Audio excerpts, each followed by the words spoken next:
So hello and welcome you all to sailtomds Dental Academy. So aspirant, today we are going to study about the drugs and respiratory system. So we are going to study the medicine and pharmacology in integrated manner. I always believe that if you want to succeed in your NEET MDS, INICET exam, you have to study physiology, pharmacology and medicine together system wise. By this way you can able to easily crack the case-based question. So let's start the today video, drugs and respiratory system. So let's talk about cough first. We know cough are of two types, productive, that is with expectoration, and non-productive, that is dry cough. Remember aspirant, dry cough is useless and it need to be suppressed by using an antitussive agent. So whenever let's see you are seeing any case-based question, the word dry cough is there. In which medication you require, you don't need to read full case-based question. Easily you can name any of the antitussive agent.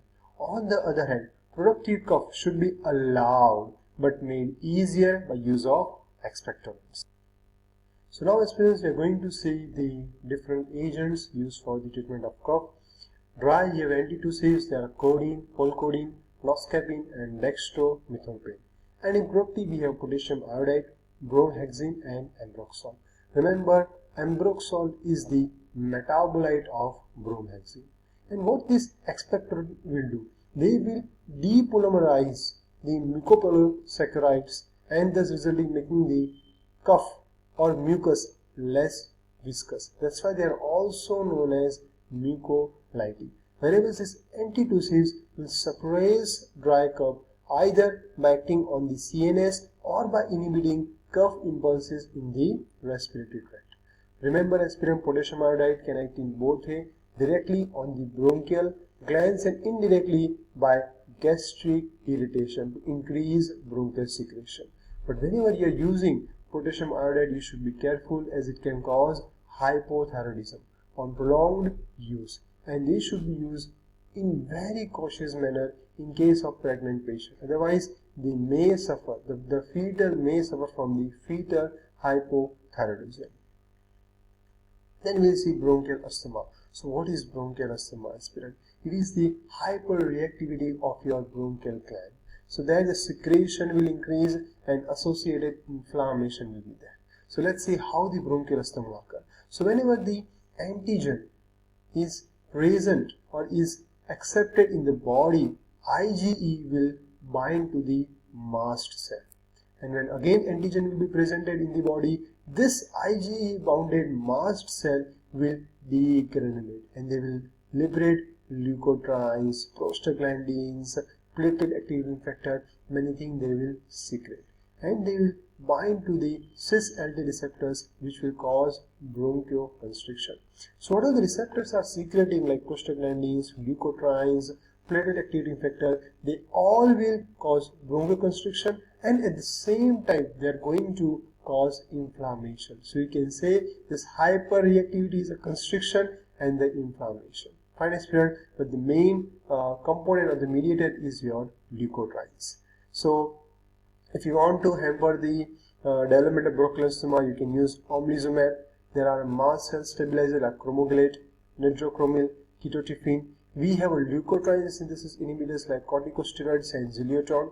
We have receptor antagonists like zolifilocast, montelukast, and we have bronchodilators like salbutamol, ipratropium, and theophylline. Remember aspirant, whenever there is an acute attack of asthma or you can say status asthmaticus, the drug of choice is bronchodilators only. So you have to remember these three important drugs. There is salbutamol, ipratropium, and theophylline.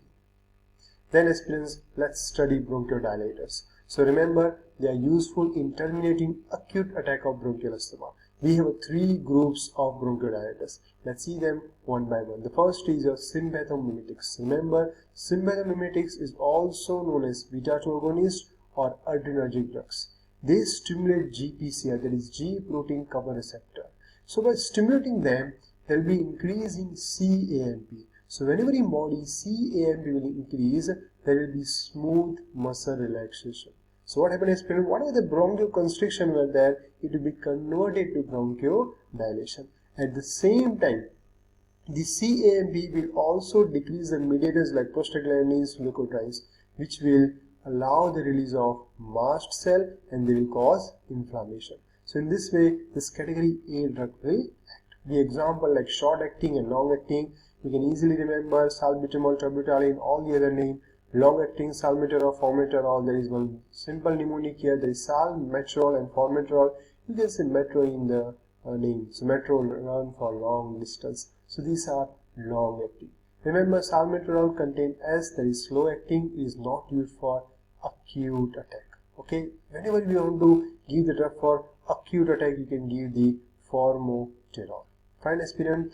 So we have short acting and long acting beta 2 agonist. Let's go to the category B. But before, remember, beta 2 agonist have few side effects like muscle tremor and tachycardia. Category B, we have anticholinergics. So they are more effective for COPD than bronchial asthma, but they become the drug of choice in patients who cannot or who are on the beta blocker therapy. So those who are on the beta blocker therapy, we cannot give them beta 2 agonist. So for such patients, anticholinergics are drug of choice. Let's see category C, there is a methyl xanthines. They include caffeine, theophylline and theobromine. So they act by three ways. They block adenosine receptors, they inhibit enzyme phosphodiesterase, and they release calcium from sarcoplasmic reticulum in both skeletal and cardiac muscle. So in this manner, your methyl xanthines will act. But remember, aspirant, theophylline is a potent vasodilator. So whichever drug are a vasodilator, they can cause hypotension, and whenever there is hypotension body, the heart rate will increase, that can cause reflex tachycardia. And there is dose adjustment we have to do of theophylline in children and elderly, because children, what they will do, they will clear the drug fast, so they require higher doses, and elderly require lower doses. Recent study has shown that theophylline at low dose exert anti-inflammatory action also by activating a nuclear enzyme, that is histone deacetylase 2. Let's see the second category of drug. There is a drug inhibiting Ig action. So we have seen three types of bronchodilators. Now we are seeing the other drugs like those which will not allow the Ig action only. So the drug is omalizumab. So where it is used to prevent the attack of bronchial asthma in patient. And remember, this omalizumab is administered by acid route. Very important question. Then we have mast cell stabilizer, which will not allow mast cell to degranulate. So if mast cell will not degranulate, the things are not going to release and the bronchial irritation will not happen. So we have a drug like sodium cromoglicate and idocromate. So they are indicated only for prophylaxis of bronchial asthma. And this mast cell stabilizer are given by inhalation route. There is a drug known as ketotifen. Along with the mast cell stabilizing property, they have antihistaminic action. So sometimes, the bronchial asthma patient have multiple allergies like atopic dermatitis, rhinitis, conjunctivitis. So in such cases, the mast cell stabilizer play a dual role. Then we have another drug. The drug decreasing the action of leukotriene receptor. So we have first corticosteroids. So we know corticosteroids are anti-inflammatory. They decrease bronchial hyperinactivity as well as mucosal edema. So we have the group of inhaled steroids like beclomethasone, budesonide, mometazone, fluticasone, fluorosolide and triamcinolone. Remember, aspirant, in inhaled steroid we have a drug known as soft steroid. Okay, so what is soft steroid? So this drug are given by inhalation route. So there will be very minimal risk for systemic absorption, as we know that the corticosteroid has a lot of systemic side effects. So such soft steroid will allow to give the drug without any systemic side effect. So the drug of choice for this is cislacinoid. It's an inhaled corticosteroid. Then we have lipoxygenase inhibitors like xylitol. Remember, you can easily remember this mnemonic. There is a I inhibit, lute, there is a leukotriene, and on, that is number, that they will decrease the synthesis by inhibiting lipoxygenase. Then we have leukotriene receptor antagonist. For that we have zerfilucast and montelukast. Very simple mnemonic. Luc, that is a leukotriene, and AST, that is antagonist. What they will do? They inhibit the bronchoconstrictor action of leukotrienes at LD1 receptor. They are used for prophylactic agent for bronchial asthma, and they are very safe drug, except in few cases like Church-Strauss syndrome, which is vasculitis along with eosinophilia. So in such patient, you should not use leukotriene receptor antagonist. Then aspirant, whenever we study respiratory drugs, there comes the big question that how we are going to deliver. The common delivery method is the aerosol. So we have two types. There is aerosol using drug in solution, and we have aerosol using drug as dry powder. In solution, we have MDI, that is meter dose inhaler. They use chlorofluorocarbon or hydrofluoroalkyl propellants. Remember, aspirant, MDI have few disadvantages, like they require proper coordination between deep inspiration and inhaler activation, and this MDI are not useful in elderly and children because they cannot control, or they don't have proper coordination between the deep inspiration and inhaler activation. So in such cases we use nebulizers. Okay, then we have aerosols using drug as dry powder like spinhaler and rotahaler. Fine, aspirant, let's see the image-based question. So we have, this is the MDI, this is meter dose inhaler, and we have a DPI, that's a dry powder inhaler. The example are active inhaler and turbohaler. Fine, aspirant, you can remember this advantage and disadvantage corresponding to the devices.